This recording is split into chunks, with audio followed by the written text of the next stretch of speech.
कोई एक व्यक्ति कह रहा था, देखो 2000 साल पहले उन्होंने लहू बहाया, 2000 साल पहले बहाया हुआ उनकी लहू से आज मैंने किया हुआ मेरे पाप की क्षमा कैसे हो सकता है।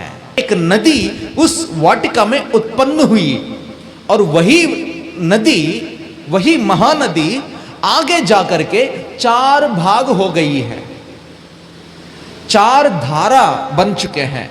उनमें से पहली धारा का नाम है पीशोन।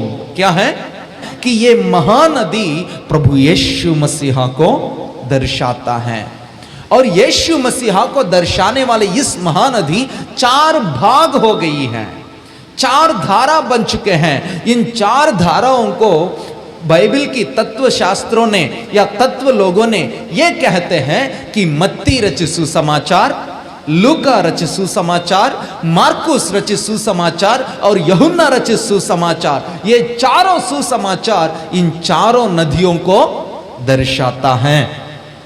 हमारी आत्मिक यात्रा की गुप्त बातें या रहस्यमय बातों को हम जानने के लिए परमेश्वर ने हमें सहायता मदद किए हैं और पिछले हफ्ता खास करके हमने इन बातों पर ध्यान दिए थे कि 6 पत्थर से बनाए गए मटके, और ये 6 मटके ही क्यों, 3 क्यों नहीं है या 4 क्यों नहीं है या 5 क्यों नहीं है, इस बात पर हमने बातचीत किए थे।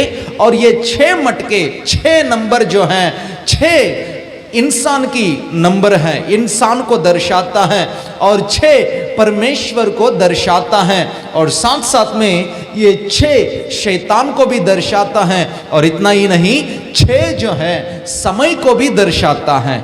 इन बातों पर हमने चर्चा किए हैं और साथ में इस पत्थर से बनाए गए इन मटके इंसान को दर्शाता है कि मतलब इंसान का दिल या इंसान का मन पत्थर जैसा बन गया है, लेकिन प्रभु पत्थर जैसा इंसान के जीवन में पानी भर दिया, यानी कि वचन से भरा और साथ में इस वचन को, इस वचन के द्वारा प्रभु दाखरस जैसे अपनी लहू से हमारे जीवन को धो दिया ताकि इस ब्याह की प्रधान के सामने यानी कि परमेश्वर के सामने हम एक अच्छा, अधिक, पहले से बढ़कर मधुर दाखरस के रूप में प्रभु की नजर में हम बने रह पाए।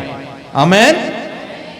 इन बातों पर हम बातचीत करते हुए आए हैं और मैं यकीन करता हूं वैसे ही हम भी प्रभु की वचन से भरे रहे और प्रभु की उपस्थिति में उनकी लहू से हमारे जीवन को हमेशा धोते रहे ताकि पवित्र बनकर प्रभु के सम्मुख में हम खड़ा हो पाए। Hallelujah, hallelujah. और जैसे अभी बहन ने गाना गाए हैं कि पवित्र बनो, प्रभु में पवित्र बनो ताकि तेरे जैसा दिखूं मैं। पवित्र बनाओ मुझे ताकि मैं तेरे जैसे दिख सकूं। जब हम पवित्र बनेंगे, क्योंकि परमेश्वर पवित्र है, जैसे प्रभु पवित्र हैं हम भी पवित्र बनेंगे, तब प्रभु जैसे हम दिखने लगेंगे, प्रभु जैसे बातें करेंगे और प्रभु जैसे प्रेम करेंगे एक दूसरों को। Hallelujah, hallelujah. तो आइए अभी हम आज के वचन में आगे बढ़ेंगे। तो उत्पत्ति, निर्गमन, लय व्यवस्था, गिनती, व्यवस्था विवरण, इन 5 किताबों को मूसा ने लिखा और इन 5 किताबों को यहूदियों के बीच में तोरा नाम से बुलाते हैं। मतलब तोरा की मतलब है व्यवस्था। परमेश्वर की ओर से इंसान को यानी कि यहूदियों को दिया गया एक व्यवस्था है, एक कानून है। इन 5 किताबें, इन 5 किताबों के अनुसार वे प्रभु की महिमा करेंगे और प्रभु को बलि चढ़ाएंगे और परमेश्वर की आराधना की अगुवाई इन्हीं किताबों के अनुसार ही वे करेंगे। और इतना ही नहीं, इसी तौरा में ही इंसान की और इस धरती की रचना कैसे परमेश्वर ने किया है, इन बातों को भी मूसा ने पवित्रात्मा की सहायता से लिखा। और यहां पर दूसरी अध्याय उत्पत्ति का पुस्तक, दूसरी अध्याय आयत नंबर 10 से लेकर के कुछ वचनों को अगर हम पढ़ेंगे, वहां पर इस प्रकार की समाचार हमें देखने को मिल जाता है कि वाटिका में, मतलब आदम की वाटिका में, प्रभु इस वाटिका को सींचने के लिए एक नदी को बहने के लिए दे दिया, यानी कि एक नदी उस वाटिका में उत्पन्न हुई। और वही नदी, वही महानदी आगे जाकर के 4 भाग हो गई है, 4 धारा बन चुके हैं। उनमें से पहली धारा का नाम है पीशोन। क्या है? पीशोन। और ये पीशोन धारा हवीला नामक देश पे बहती हुई जा रही है, जहां अच्छा सा सोना मिल जाती है। हालेलुया। पीशोन जैसे वाटिका में से निकला हुआ महानदी आगे जाकर के 4 भाग हो गई है, और इन 4 भागों में एक भाग का नाम है पीशोन, और ये पीशोन हवीला देश में बह रही है। और इस महानदी कौन सा महानदी है? और धारा जो अलग अलग हो गए हैं, जो धाराएं हैं, ये धाराएं कौन हैं, ये क्या हैं? अगर हम इन बातों पे ध्यान देंगे तो हमें समझने को मिल जाता है कि ये महानदी प्रभु यीशु मसीहा को दर्शाता है।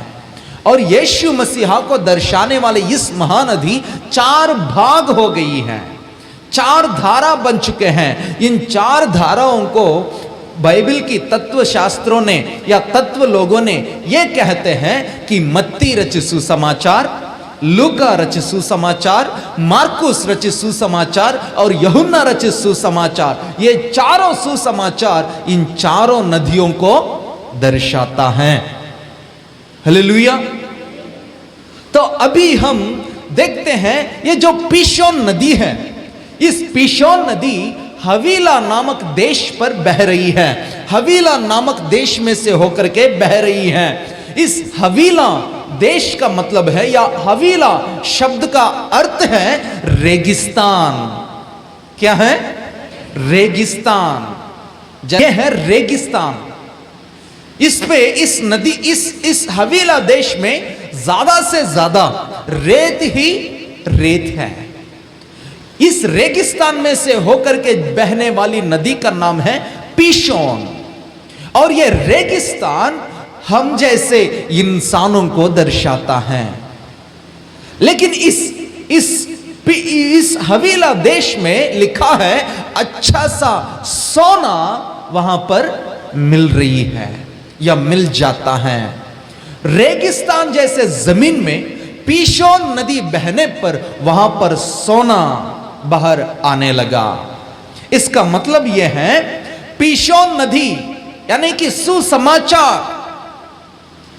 सुसमाचार में छुपा हुआ यीशु मसीहा एक जमीन पर या एक हृदय में या एक जीवन में या एक इंसान के जीवन में आकर बहने से उनकी रेगिस्तान जैसे जमीन या रेगिस्तान जैसे उनकी जीवन में सोना बाहर निकलेगा। सोना जैसे उनके जीवन बहुमूल्य हो जाएगा। Hallelujah, hallelujah. निकम्मा जीवन को अनमोल बनाने वाला चीज है सुसमाचार। बेवजह के जीवन में एक मकसद दिलाने वाला चीज है यीशु का नाम, और वो यीशु का नाम है इस पीशोन नदी। हवीला जैसे मैंने कहा रेगिस्तान की जमीन थी। रेगिस्तान इंसान को दर्शाता है, क्योंकि प्रभु यीशु मसीहा, देखिए मत्ती रचित सुसमाचार अध्याय नंबर 7 आयत नंबर 24 से लेकर के अगर हम पढ़ेंगे, वहां पर यीशु मसीहा 2 व्यक्तियों के बारे में बात कर रहे हैं। एक है बुद्धिमान और दूसरा है मूर्ख। और ये दोनों व्यक्तियां अपने अपने घर बसाने की तरीका के बारे में प्रभु यहां पर जिक्र किया है। लिखा है, ये जो मेरी बातें हैं या ये जो मेरी वचन है, इस वचन को सुनकर ग्रहण करके इसके अनुसार चलने वाला उस व्यक्ति के समान है जो अपना घर को चट्टान पर बनाता है। चट्टान पर बनाने वाला व्यक्ति क्या करता है? अपने घर को चट्टान पर बनाने वाला व्यक्ति प्रभु यीशु मसीह के वचन को सुनता है। सुनना ही नहीं, उसे ग्रहण करता है। ग्रहण करना ही नहीं, उसके अनुसार चलता भी है।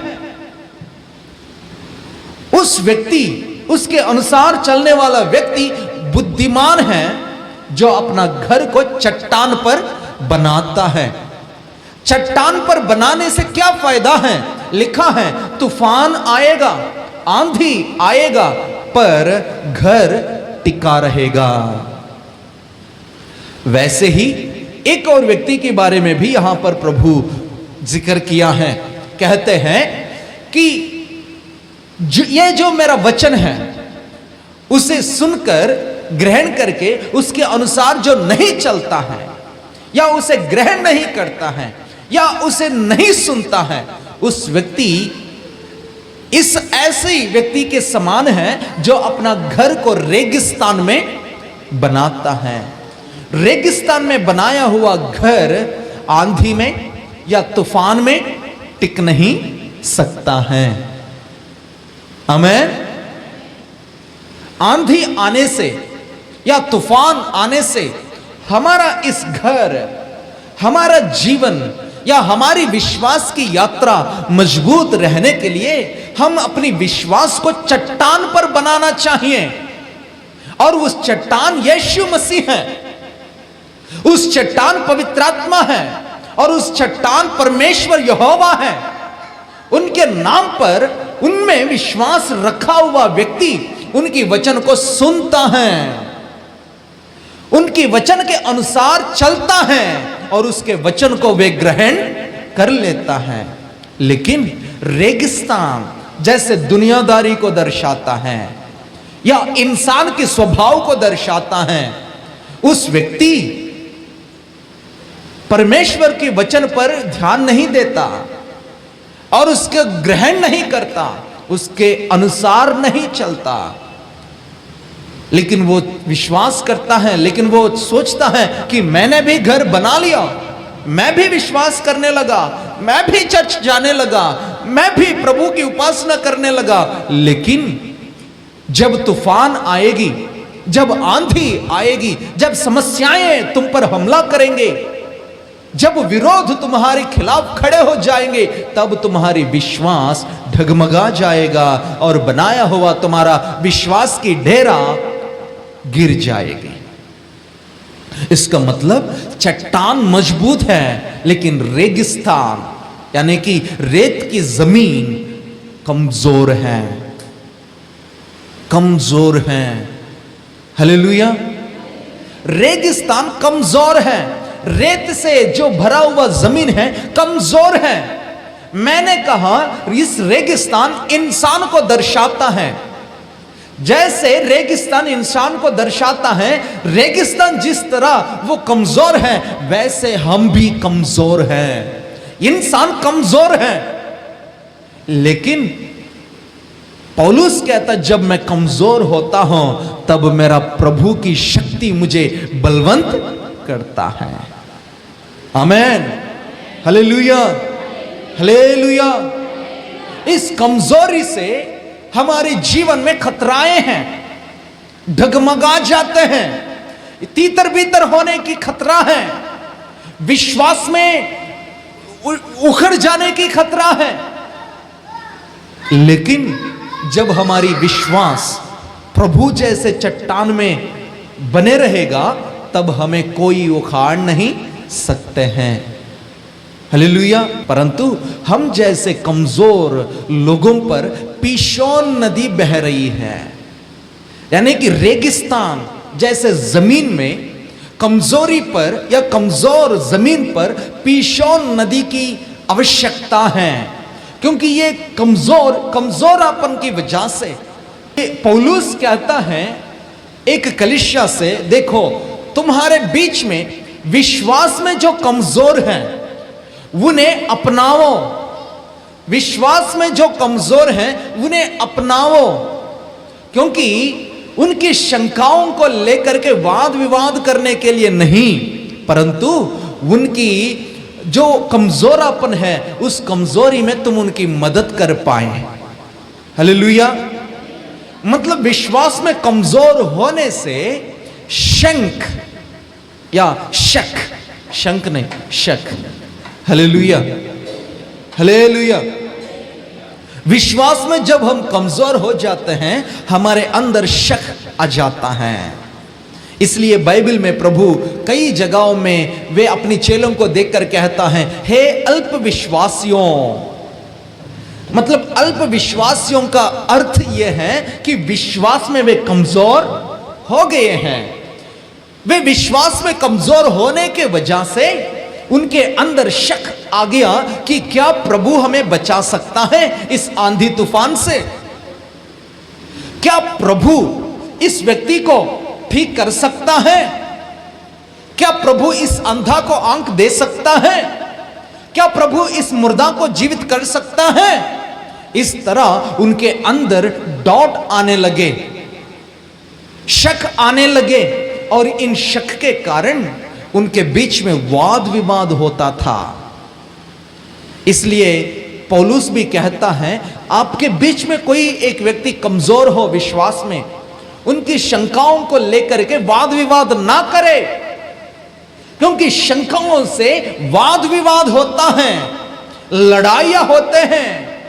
इंसान के स्वभाव ही ऐसी हैं, वे विश्वास में कमजोर हैं, ऊपर से वे एक दूसरों के बीच में लड़ते हैं। मेरा वचन, मेरा कलीसिया में मेरा पास्टर इस तरह प्रचार करता है, आपके पास्टर तो गलत प्रचार किया, और ये गलत प्रचार किया, वो गलत प्रचार किया। विश्वास में कमजोर जो हैं इस तरह वाद विवाद में वे आगे बढ़ते हैं, क्योंकि उनके अंदर शंकाएं उत्पन्न होते हैं।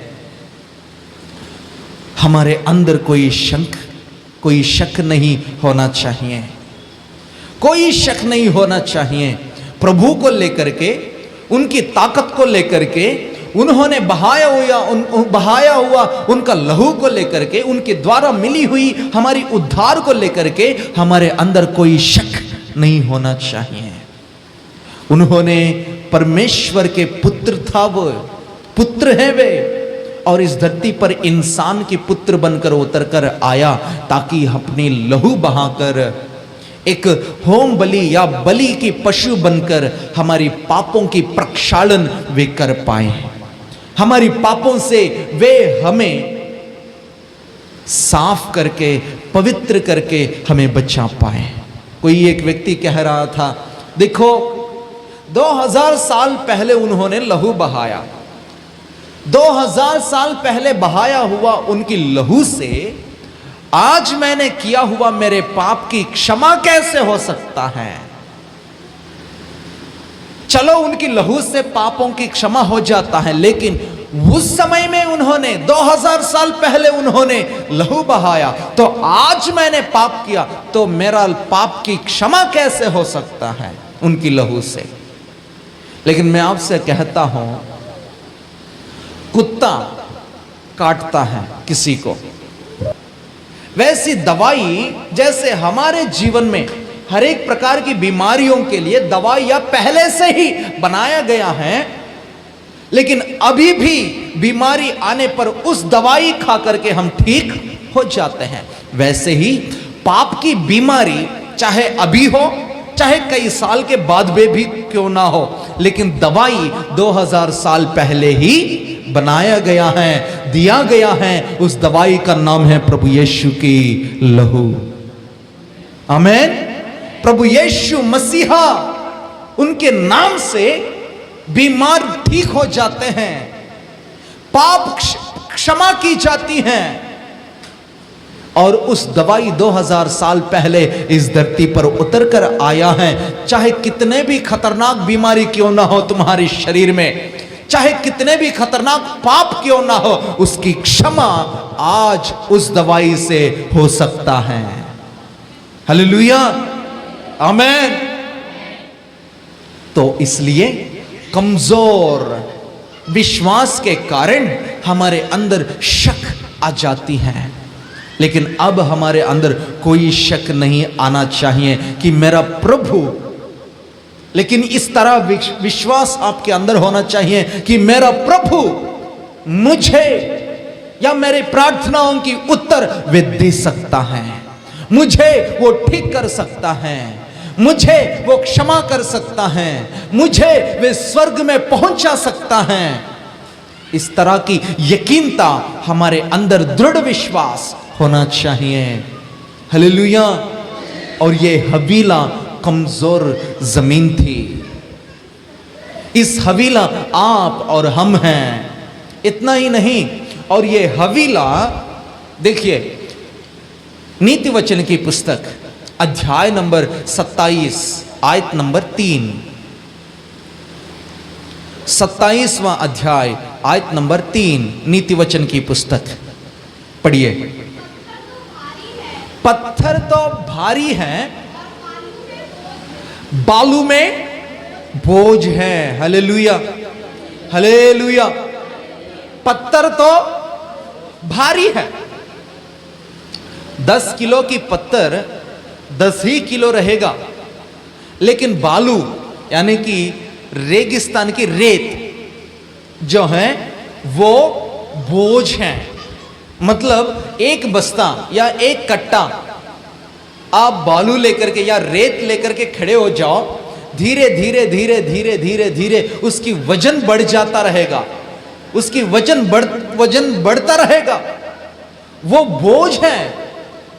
वजन कुछ समय के लिए हम उतार सकते हैं, उसकी वजन बढ़ता नहीं, परंतु जो बोझ है उसकी वजन बढ़ता रहेगा।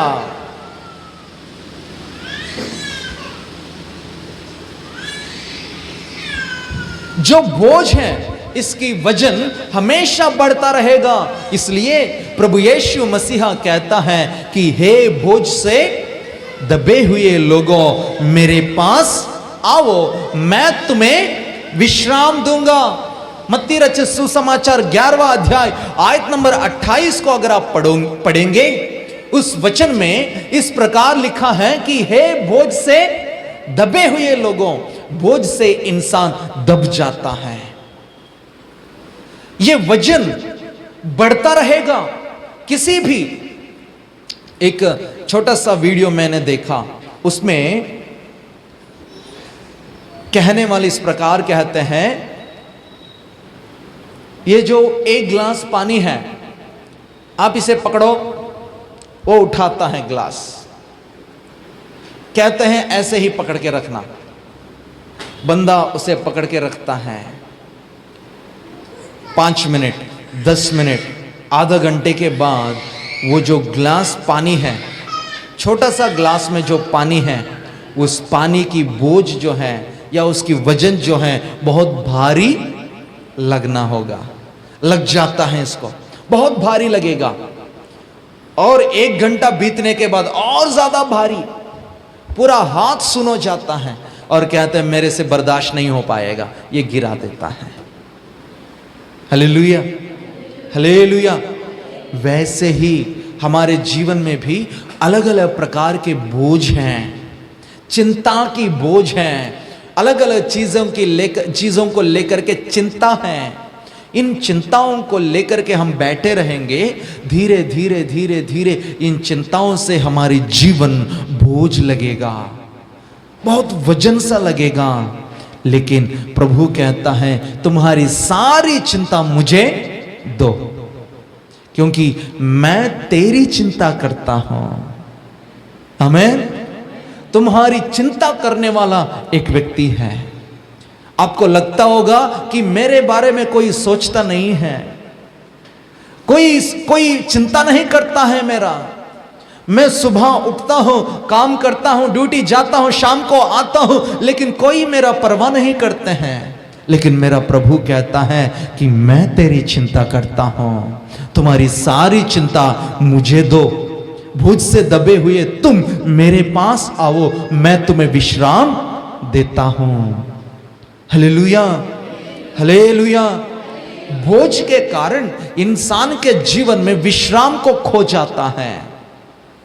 बोझ के कारण इंसान अपने जीवन में विश्राम को खो दिया है, आराम करना भूल गया है। हर बात को लेकर के चिंता, हर चीज को लेकर के टेंशन की वजह से इंसान को नींद भी नहीं आ रहा है। नींद नहीं होने के कारण इंसान की आत्मा और शरीर कमजोर हो रहा है। हवीला, रेगिस्तान बोझ से भरा हुआ जमीन है। रेगिस्तान कमजोरी है, कमजोरियों से भरा हुआ जमीन है। बोझ के कारण इंसान के जीवन में जैसे विश्राम नहीं है, हवीला में भी विश्राम नहीं है। और तीसरा एक और बात है, ये जो रेत है, गर्मी में कोई भी उस रेत पर पैदल नहीं चल सकता। ठंड में कोई भी उस रेत में बैठ नहीं सकता। क्यों? गर्मी में ज्यादा गर्म होता है, ठंड में ज्यादा ठंड होता है। क्यों? क्योंकि रेत का स्वभाव ही ऐसा है, परिस्थितियों के अनुसार बदल जाता है। जैसी परिस्थिति है वैसे वो बदल जाता है। वो अपने निर्णय में दृढ़ या ढीढ़ होकर के नहीं रह सकता। कोई भी कुछ भी कहे उनकी बातों में पड़ जाते हैं। कोई कैसे भी कहे उनकी बातों को सुनकर चिंतित हो जाते हैं। लेकिन मैं आपसे कहता हूं, हमारी विश्वास की यात्रा में हम रेगिस्तान जैसे परिस्थितियों के अनुसार बदलना नहीं चाहिए। मेरा जान पहचान का एक संस्था है, उस संस्था की बुनियाद बड़ा विश्वास से बनाया गया है। प्रभु ने उस संस्था को बहुत पैसे दिए, बहुत बड़ा दर्शन दिया, बहुत काम दिया। उस संस्था के लोगों ने बहुत मेहनत करके संस्था को खड़ा किए, अलग अलग कलीसियाओं को भी उन्होंने बनाए। लेकिन उनके पुत्र, उनकी पीढ़ी खत्म होने के बाद उनका पुत्र उस संस्था को चलाना शुरू किया। जैसे उस संस्था को चलाना उन्होंने शुरू किया, उनके पास जो फंडिंग है, उनके पास जो पैसे हैं, उस पैसों को कैसे इस्तेमाल करना है उन्हें समझ नहीं आ रहा था। सेवकाई में सेवा करने वाले पास्टरों को सहायता और मदद करने में वो पीछे हैं। लेकिन वे सोचता है कि मैं अपने कई पीढ़ियों तक बैठकर खाने के लायक संपत्ति मुझे कमाना है। और वे धीरे धीरे पॉलिटिक्स में उतर गया, पॉलिटिक्स में चला गया, राजनीति में चला गया। और राजनीति में गया हुआ उस व्यक्ति राजनीति में हर प्रकार के लोगों को साथ लेकर के चलना होगा। दारू पीने वालों को दारू देने लगा, जो गंदा काम करते हैं और उन्हें गंदगी में पड़े रहने के लिए और ये सेवकाई से आया हुआ पैसों को वो उन चीजों में लगाने लगा। और इतना ही नहीं, मूर्तियों के सामने जाकर के वे नाचने लगे। हमारे साउथ भारत में, साउथ इंडिया में गणेश पूजा होती है इस अगस्त महीना में ही। इस गणेश पूजा के बाद जैसे 9 दिन या 11 दिन या 13 दिन या 15 दिन जैसे दिन खत्म हो जाता है और गणेश की मूर्ति को लेकर के गंगा नदी में या गंगा में या पानी में उसे निमज्जन कर लेते हैं।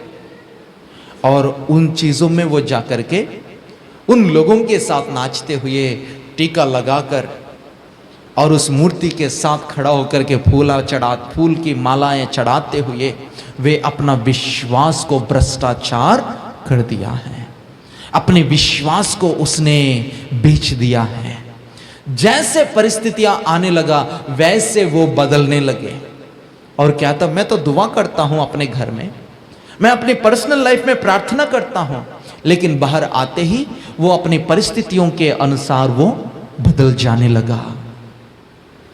इस तरह की विश्वास प्रभु पसंद नहीं करता है।